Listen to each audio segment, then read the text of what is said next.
नमस्कार। कहानियां नानी जी की में आप सभी का स्वागत है। आशा है आप सभी स्वस्थ व कुशल मंगल से होंगे। आज की वीडियो में मैं आपसे शेयर करने वाली हूँ अभी अभी पढ़ा हुआ एक छोटा सा प्रसंग। एक बार क्या कि एक किसी महिला की मृत्यु हुई और वह आत्मा जो है हाल ही में स्वर्ग में पहुंची और स्वर्ग में पहुंचने पर उसकी मुलाकात जो है देवदूत से हुई। अब देवदूत ने उससे कहा कि मैं आपको जो है स्वर्ग घुमाता हूँ और वह उस आत्मा को लेकर स्वर्ग घुमाने के लिए निकल पड़े। अब वह आत्मा और देवदूत जो है कदम से कदम मिलाकर जो है स्वर्ग में घूमने के लिए चल पड़े और चलते चलते वे एक कमरे में पहुंचे। तब देवदूत ने उस आत्मा से कहा कि यह जो है स्वर्ग का प्राप्ति विभाग है। यहाँ पर जो है लोग प्रार्थना के रूप में जो अपनी याचनाएं भेजते हैं उसे स्वीकार किया जाता है। अब उस आत्मा ने जो है उस कमरे में घूमकर इधर उधर देखा तो उसने देखा कि सभी देवदूत जो थे संसार भर के लोगों ने जो प्रार्थना के रूप में अपनी याचनाएं कागज के पन्नों पर लिखकर भेजी थी उन्हीं को छांटने में व्यस्त थे।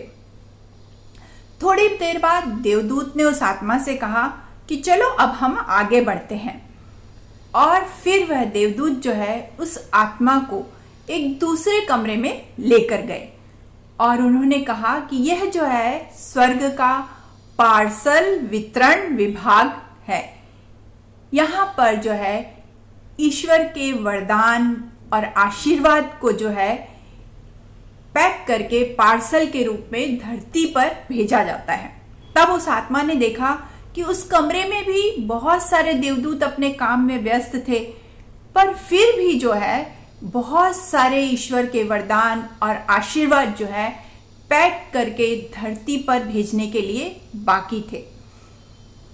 अब फिर उस देवदूत ने कहा कि चलिए अब हम जो है स्वर्ग का अंतिम विभाग देखने चलते हैं और फिर वह उस आत्मा को लेकर स्वर्ग के अंतिम विभाग में पहुंचे और उन्होंने कहा कि यह जो है पावती विभाग है।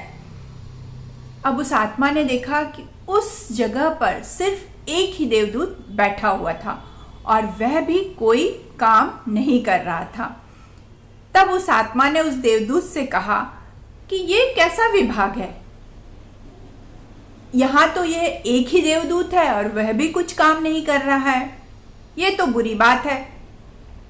तब देवदूत मुस्कुराए और कहने लगे कि जो भी ईश्वर के वरदान और आशीर्वाद जो है धरती पर लोगों तक पहुंचते हैं उसमें से चुने ही लोग जो है उसकी पावती ईश्वर तक पहुंचाते हैं। तब आत्मा आश्चर्यचकित हो गई और कहने लगी कि ईश्वर के वरदानों और आशीर्वाद की पावती कोई कैसे पहुंचा सकता है।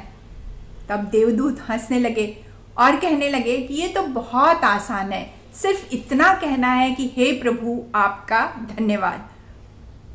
तो दोस्तों, हम ईश्वर से अपनी मांगे तो बहुत अधिक करते हैं। जब कोई मुसीबत में होते हैं या किसी परेशानी में होते हैं तो हमेशा ईश्वर से याचना करते रहते हैं, प्रार्थना के रूप में ईश्वर से याचनाएं करते हैं, परंतु उनका धन्यवाद कर उन्हें पावती पहुंचाना भूल ही जाते हैं। इसके लिए सिर्फ हमें इतना ही करना है कि हमेशा ईश्वर से कहना है कि हे प्रभु, जो आपने भोजन हमें दिया है उसके लिए धन्यवाद। हे प्रभु, इस सुंदर संसार को बनाने के लिए धन्यवाद। या हे प्रभु, आपने हमें जो कुछ भी दिया है उसके लिए कोटि कोटि धन्यवाद। सिर्फ इतना कहने से ही हमारी पावती जो है ईश्वर तक पहुंच जाती है। तो दोस्तों, ध्यान रखिए कि हमेशा जो है ईश्वर को धन्यवाद करिए। सिर्फ उसके लिए इतना ही कहना है कि हे प्रभु, जो भी कुछ आपने हमें दिया है उसके लिए बहुत बहुत धन्यवाद। तथा आप सभी को भी मेरे इस वीडियो को सुनने और देखने के लिए बहुत बहुत धन्यवाद। फिर मिलेंगे एक नई वीडियो में। तब तक के लिए जय भारत, स्वदेशी अपनाएं, बाय बाय।